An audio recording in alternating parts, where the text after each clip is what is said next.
This is Inside Out. So tukyakuyita omumyuka wa ssentebe wa FDC ndi ow'emyezi omukaaga egyayongezebwayo ndi tompita buyisi ndi oli yeah.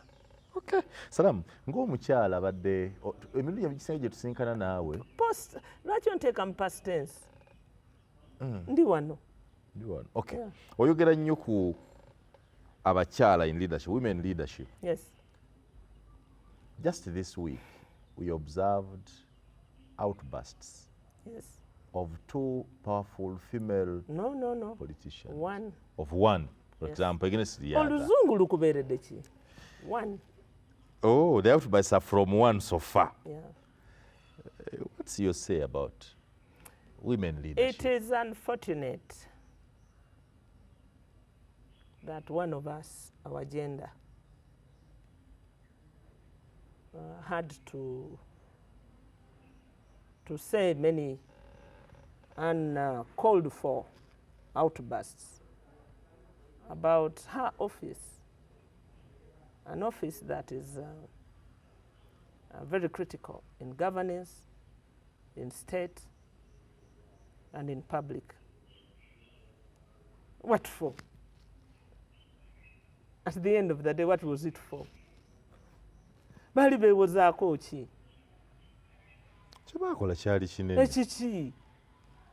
Baakola ki? Abantu 7 mu omwo. Abantu baagenda e New York ku lukiiko olwali lulagiddwa, olumanyiddwa, olwa buli mwaka, starts in September. On the calendar, on the governance calendar. Nze nali chairman wa Presidential Foreign Affairs. I've attended the UN General Assembly.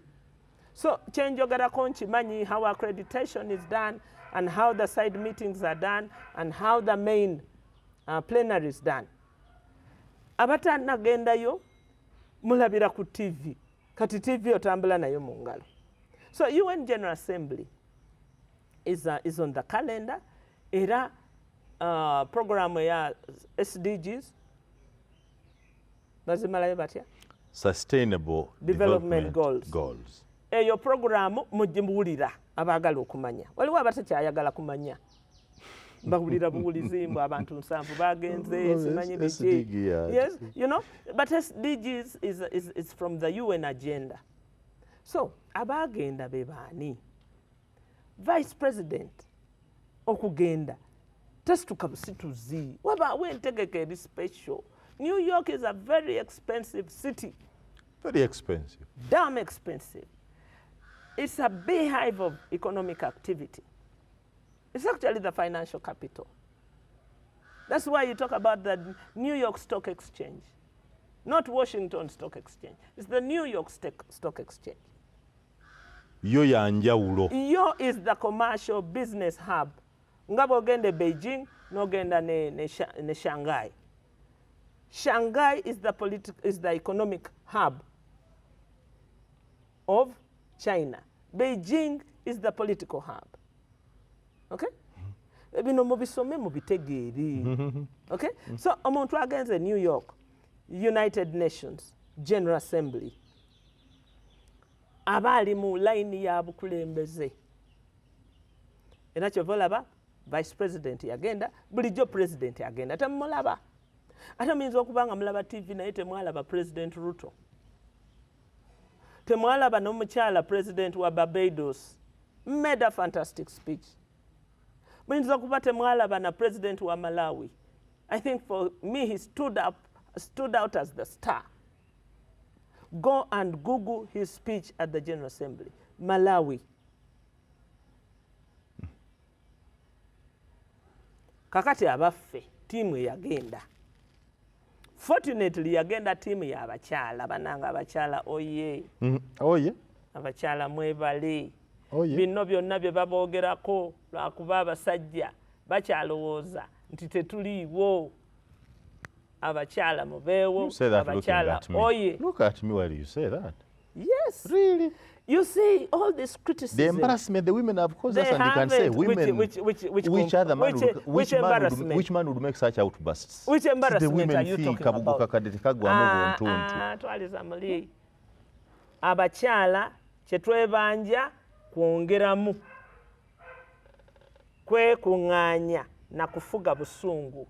Temukkiriza abasajja bano kututomeza. Don't, my girls, don't. Kakati batomeza prime minister.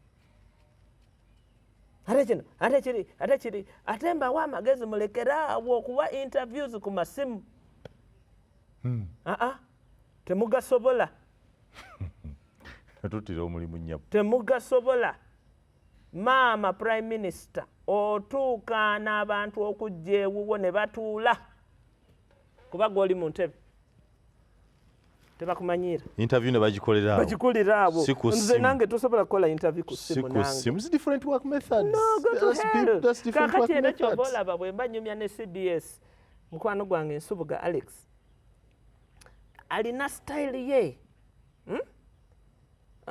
provocative style ye. Mwabuuliza obuntu. Abuuzabuuza obuntu n'abuddangana n'abukyusa n'abukola bw'ati. Bwetaaga superstar nga nze. Bw'oba toli redde tobukwatako kuba kajja kukukubirayo kabe nga akamasu. Bino byonna byogerebwa lwakuba obukulembeze obwagenda e New York bw'abakyala. Nze kambabuulire oba temumanyi how it feels to be a woman. Bayinza okuteeka omukolo ku TV ne batakulaga. Naye nga gwe wabadde omugenyi omukulu. Naye ne batakulaga. Obwo tebubatawaanyanga bw'oba oli mu kifo beera mu kifo simaama abeere mu kifo. Kola emirimu gyo gikole n'ekitiibwa eky'abakyala kyekibulamu. You are part of our constitution. Bwe mwali muzimba ofisi ya prime minister mwagizimba mutya? Komanga nti ye prime minister ayawukana ku prime minister ebyo bakookeramu bikookezi. Ssemateeka wa 1995 teyateekamu kifo kya prime minister. Sure? No. Constitution twakola presidential system. Nga ndi chairman wa committee ya presidential and foreign affairs. Owekitiibwa ennyo, rest in peace, Apollo Nsibambi. N'akeera ne ttiimu ye azze ku kakiiko aka foreign affairs, presidential and foreign affairs, okusubmittinga policy statement ye. Yes. Ne mubuuza nti taata gwani ndi prime minister nti nina obuzibu sirina kyakubuuza kuba constitution tekumanyi. Bw'oti wagamba Nsibambi? Yes. And that post was put in the constitution after that. Namugamba nti bambi nze nsonyiwa nze manyi ba minister constitution beeragira prime minister simumanyi okola ki? Do you regret that? No. My business was to streamline governance. And from there, he agreed with me, he agreed with the committee, ne baddayo ne baleeta constitutional amendment establishing the office of the prime minister. Okay. Ako bakookeramu kakookere. So we are dealing with a hybrid system which is not aligned properly. Presidential, parliamentary. Tuli kweruwa. Kakati tuli mu byombi eri nojjayo akasavu eno nojjayo akanyama kakati okubitereeza ne biremalema eno oleese enkoko eno oleese kapooko eno oleese kafishi eri oleese mulokonyi byonna tebikwatagana. So we need to align that and we align it in practice. That office yakwokerwamu bukookerwa. It's a recent addition. But is it necessary? According to you now, as a politician? You see, it was taking away space from the vice president, making the office of the vice president a redundant one. And that was the fear. If you look back into the Hansard, that report that I presented, you will see that it has taken away work from the office of the vice president. But do you envisage the vice president leading government as leader of government business? It should be, because this is a presidential system. Look at America. Look at America. If you look up, if you want a parliamentary system, look at UK, look at Canada. But we have patched together both. That's why there's a lot of conflict, inbuilt administrative conflict. So bino byonna landmines ziri mu mirimu egyo which were set up. Kakati ate waliwo abanyumirwa ennyo entalo. Waliwo abanyumirwa ennyo ng'eyo yenkola okuva mu nsiko. Ng'enkola ya ntalo. Don't allow anybody to be stable, to think, to plan. Keep people on tenterhooks. Keep people fighting. Kakati bwe tumala naffe ne tukigwamu. Naye omukyala Right Honourable Prime Minister, njagala kakkane. Settle down, my sister. You are the Prime Minister. You are secure. You don't need to prove nothing to anybody anymore. Salam. Because you are. Let's talk practical politics. Yes. You cannot say she is secure. Maybe you have overlooked this, but I can bring it to you. Robin and Nabbanja, Prime Minister wa Uganda, mukyala. Yes, sir. Justin Kasule Lumumba, mukyala. Yes. Robin and Nabbanja, Catholic. Justin Kasule Lumumba, Catholic. I'm trying to show you that these people command similar constituencies. Yes. Nabbanja mukyala mufumbo, Lumumba mukyala mufumbo. No, batandi badde. They are mid-age politicians. Yes. Very good mobilizers. Yes. Wanga, Justin Kasule Lumumba has delivered 2 presidential elections from 7. Don't go there. Nabbanja Jews are delivering. Don't go there. Yes. Don't go there. Yes. Let's talk about. Look at the constituencies. That's what I'm showing, that they command similar constituencies. It is this the source of the conflict. No. The Catholic Church has nothing to do with this. But the Catholic Church is duty-bound to call their daughters to order. Start with the appointing authority, which uses 2 people of similar qualities, one after the other. When I give you a job, have I made a mistake? To give me a job? Yes. No. Yeah, do the job. Appointing authority akuwaire ekifu. Abasoka mukoba ati akuwaire obwami. Kola obwami bwo. Appointing authority azira kizibu. Appointing authority ekuwaire platform to excel. Do your job and shine and outshine the biggest stars. I want to bring it to you. Wulira. Ale babumpe. Our Prime Minister. Babumpe obone. First of all, abantu tulekera awo. Obutamana opportunity ye bakuwaire. Osajini yako. Baba. Ekigambo ekyo ndikikozesa deliberately kuba abantu bansinie. Obutamana an opportunity when it presents itself. I have given you an opportunity to serve the people of Uganda on a high pedestal. Use it to excel and to prove to everybody that you are the right person in the right place. Tulira obana bali kunwanisa. Nani ali kulwanisa ata kulwanisa nga bali kuwa. But oli. Oli Prime Minister. Ikala chichozira oli ni command, oli ni say, oli ni position, oli ni authority, oli ni ebikola. Work. Totulirira. Titwalonda bakulira, titwalonda balizi. You have been approved by Parliament. I'm surprised you see nothing with the appointing authority. I see nothing. Who prescribes work for these people? Him. Yes. So what did he prescribe for each? Bwenkukoba nti iwe nkuwaire omulimo. Ojja kuba PA wange. Ekikulobeire okuba PA wange ki? Otuuka leeti.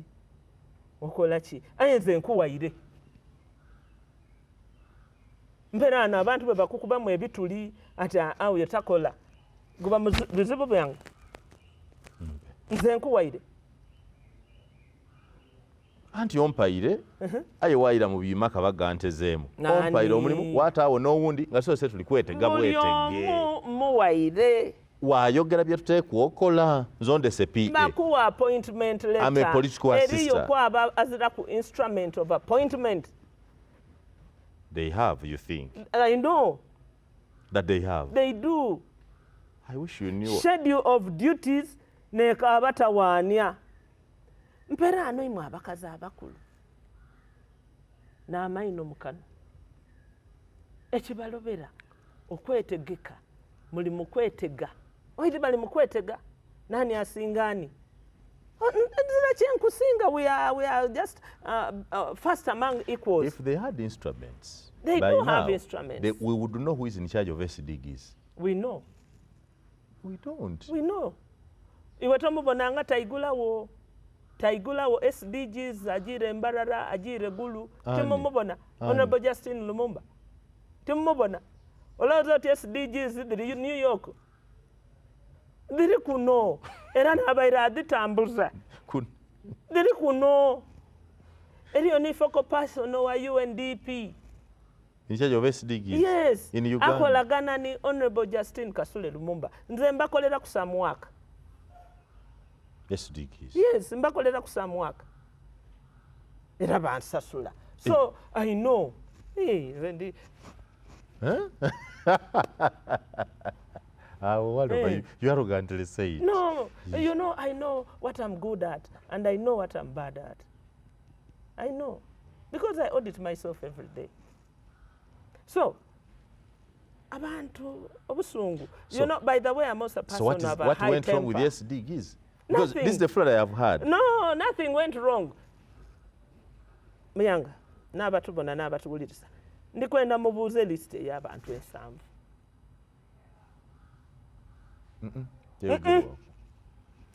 List y'abantu ensanvu. Tugenda. Kubanga tuli kwogera ku mayina gatya?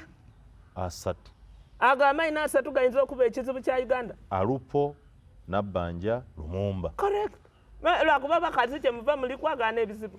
Nguli babaire basaada, nguli babaire mu masuuti, bali kubita. Timwandi mane nani yajire. Lwakuba bakazi. There is a gender dimension to this discussion. Bw'otunuulira videos ezebyali mu UN, toyinza kukola mu Bannayuganda 7 They are said on paper, but they never appeared there. So, maybe others went for shopping and left. Start this. There are so many meetings. Otalowooza oti mu plenary mwe bajja meetings zimwe diba mwonka. Omwedindi diba the heads of states, diba ministerial. Aye wabaayo n'edindi side meetings. There's a meeting, the Pope, the Holy See has an office and has delegates there, the Pope. When Professor Samakula Chiwanuka was our representative in the UN, I remember he took me around. The Pope, the Holy See has a meeting there. The Red Cross has a meeting there. The UN bodies, UNDP, all UNICEF, they all have meetings and side meetings. It's not a workshop. People are meeting, they are using the opportunity of being together to do things from one place. So, abantu ensanvu eyo musooke mubamanne. Bana mutukobere kwabo ni bani. Ensanvu. Meni tube n'okuwaya okutuufu.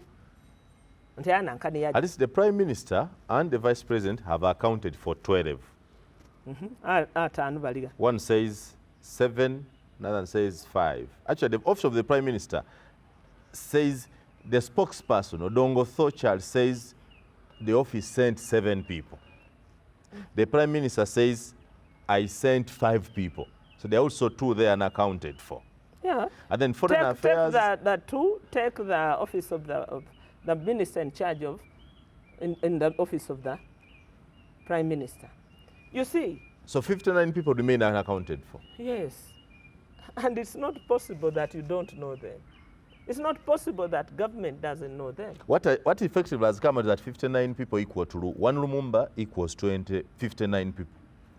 Because the Vice President removed the That's big. Nabbanja removed the she's a big lady. Now the 59 remained. My sister is a big lady. To carry with her in her entourage, 59. Wow. Because they remained unaccounted for. Wow. And especially when the threat is that they are not paying her. That she has used yakozesa sente ze tetujja zimusasula, which means mulira ng'agenze ku mirimu gya kitaawe yakozesa sente ze tetujja zimusasula. Who you? Gwani? Yakozesa sente ze gwani atagenda kumusasula? Gwani okolera ani? Yakozesa sente ze. Justin Kasule Lumumba works for the government of Uganda. She used her money. She cannot. She was not doing personal work. Temutuvuma namwe. Ata nmo mwenda baliwa. 59 people. Abo baba tubulire. Leave, Honorable Justin Kasule Lumumba, she's one. Equals 59. No. The 59 have disappeared into Lumumba. All the 59 anyway, equal to one when person. When she comes back, I'll ask her. Candidly so. I will, and I will inform her. I will be her spokesperson on this matter. Because we've got to sort it out. We've got to clear it. Look me out. I will name them for you. Because I also have intelligence. It is my business. It is my business to find a quarreling group like that one. And you investigate? Yes, for free. Go call it on. Then call it a Uganda Forum for Democratic Change, one Uganda and one people. Katifu this you any meeting? Uganda. You were not even consulted. No, I don't have Did to. FD send a representative? I am a citizen. In this country, I don't talk just to FDCs. I talk to Ugandans who are in NRM, who are in UPC, who are in DP, who have no party, who have no interest in what you're talking about, but who love me. So I talk to them. What does this say about governance when the key people in charge of implementing the manifesto of a sitting government appear to be disconnected? This is why I'm saying so. The spokesperson of government, Dr. Chris Baryomunsi, says the minister in charge of information. Correct. That from the Minister of Foreign Affairs, that is charged with the duty to accredit 6 people, among others, Justin Kasolumba was number 6. This is Minister of Information. Should have been number 3. Was number 3, in yes. Protocol, Says as number 3 on the list of people. On the protocol list. The accredited list. Yeah. The Prime Minister says that one was not part of.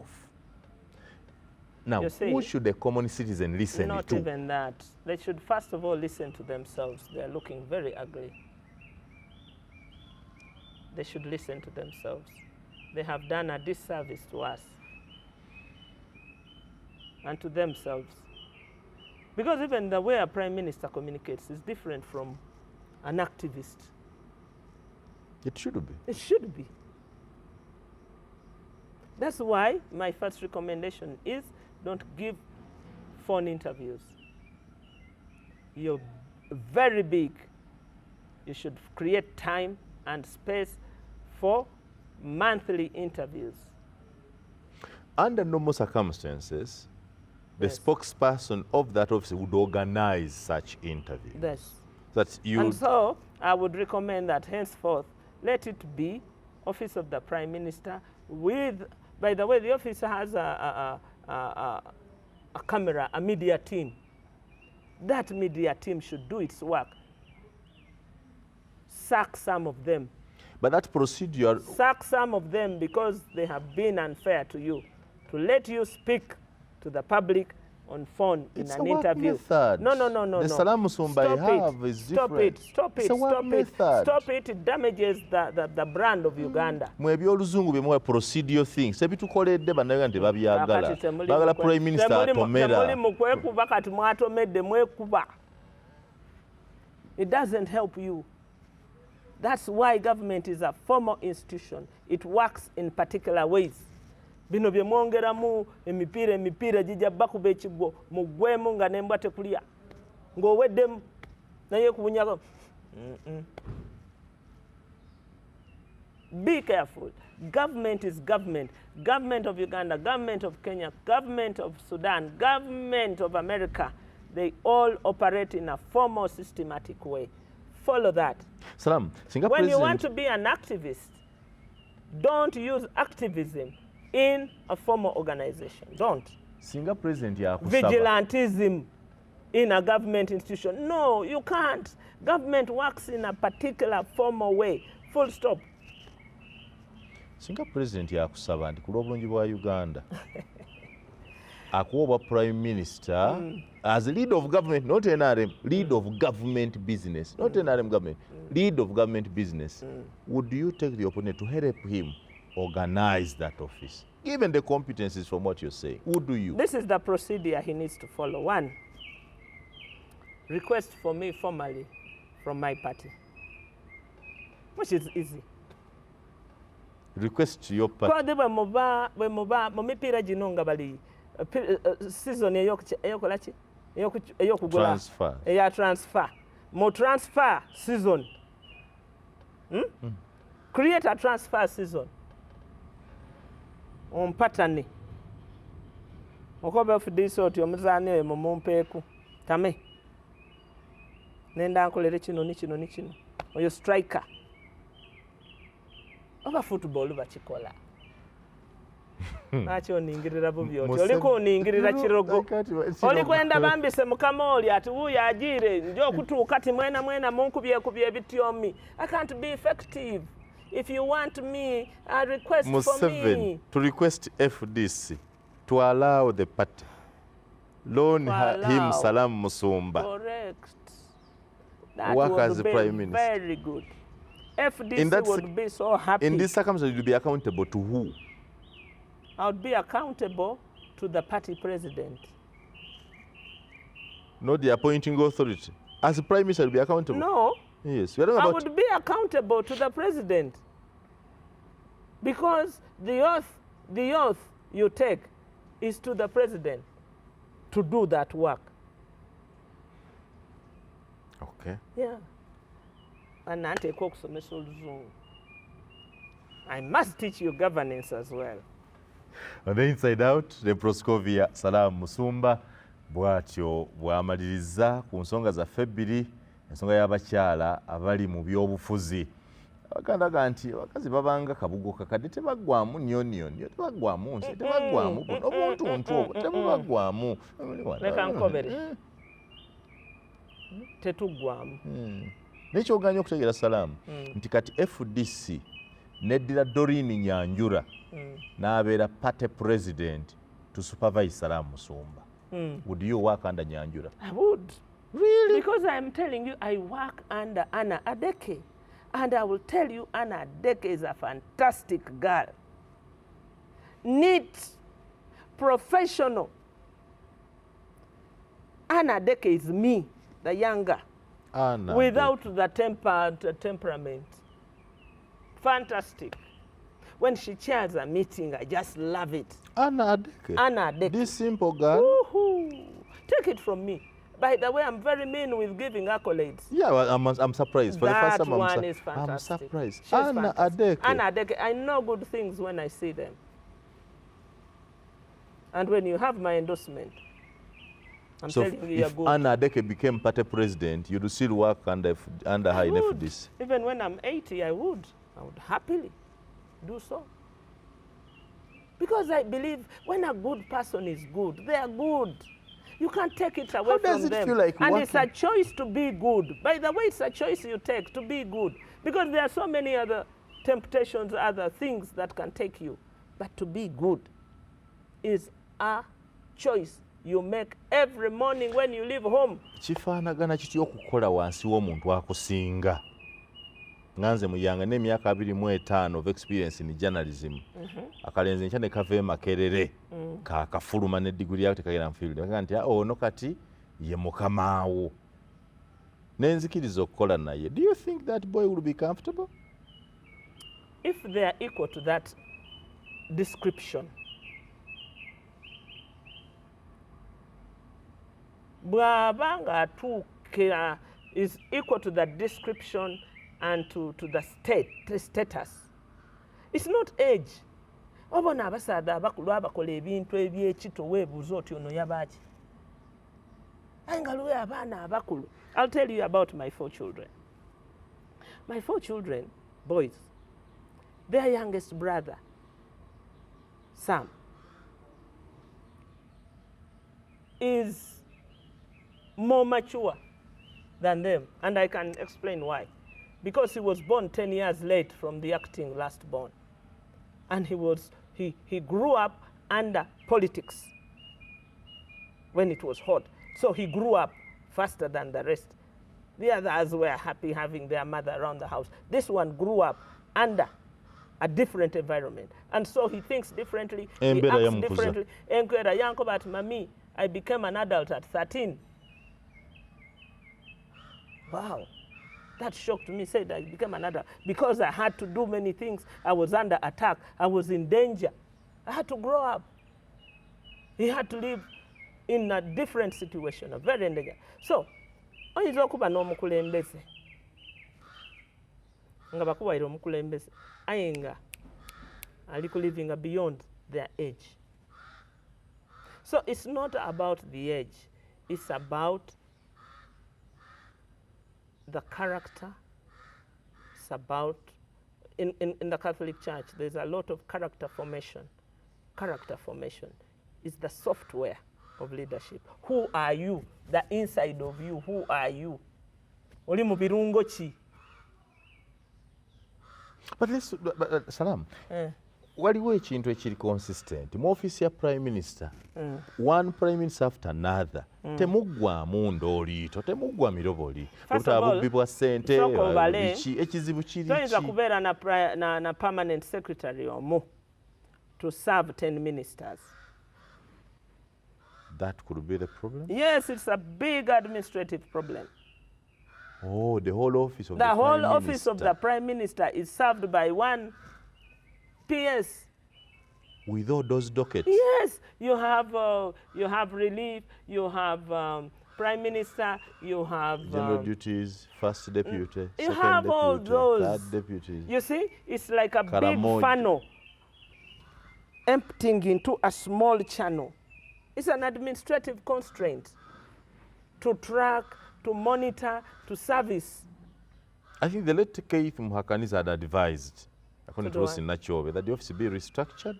Yeah, it needs to be restructured for it to be effective, because it's the heartbeat of government.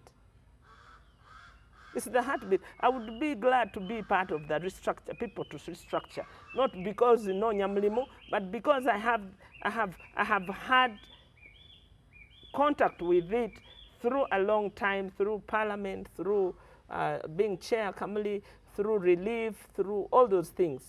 Okay? You think you can help restructure the office of the Prime Minister? We would restructure, because as a consultant? Yes, as a consultant, yeah. For pay. For pay. Yeah. And so, for the good, you see, people must stop quarreling about petty things. There's nothing strategic that they are raising about. Why has Lumumba remained quiet in the face of all this? Why not? Because she's mature. She's not saying anything. She's the Anna Adeke I described to you. She's mature or guilty? Guilty of what? Of insubordination? No. Listen to me.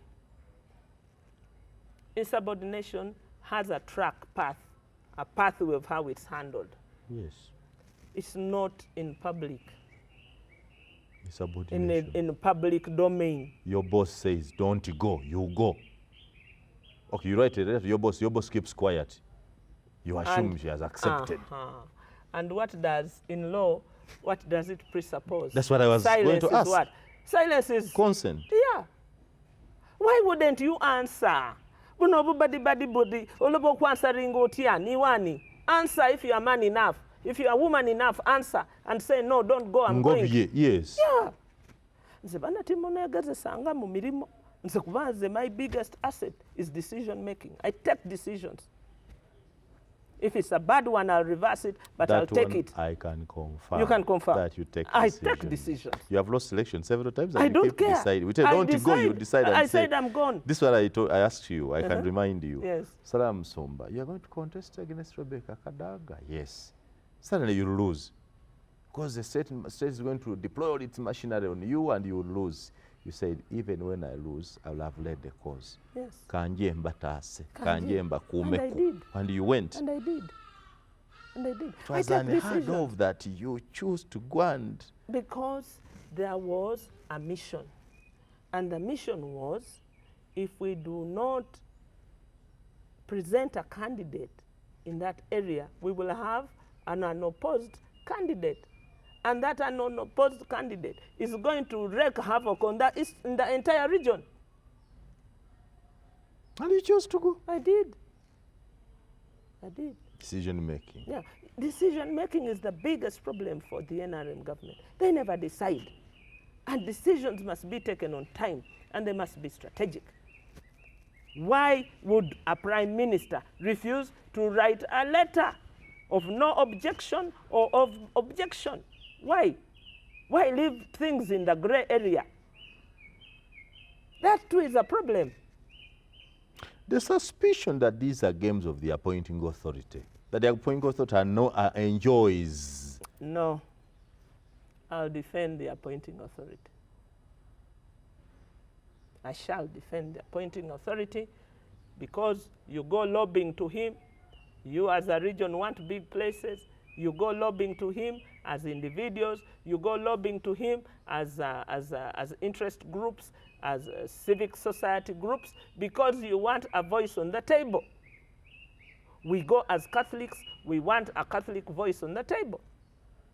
The guy does his impeaching, yafuna mapu ye, yakat fine, nabo.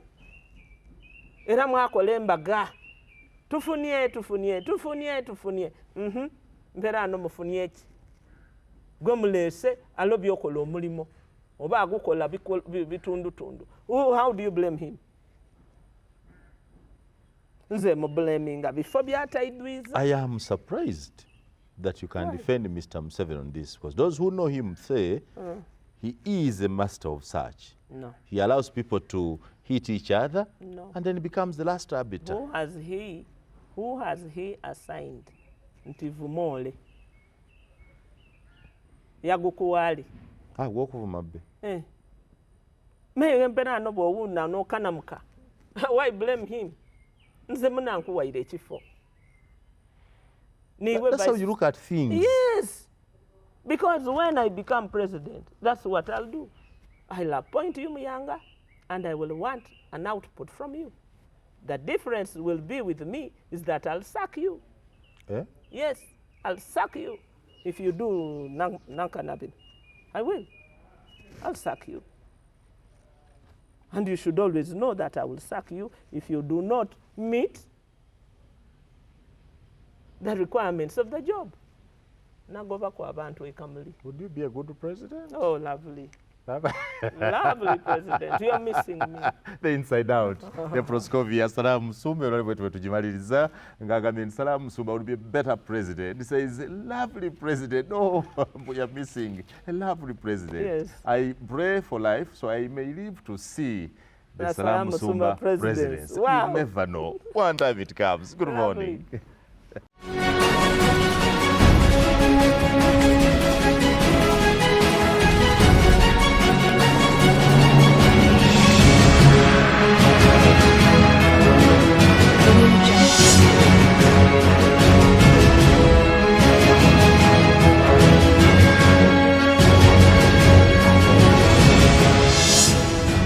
This is Inside Out.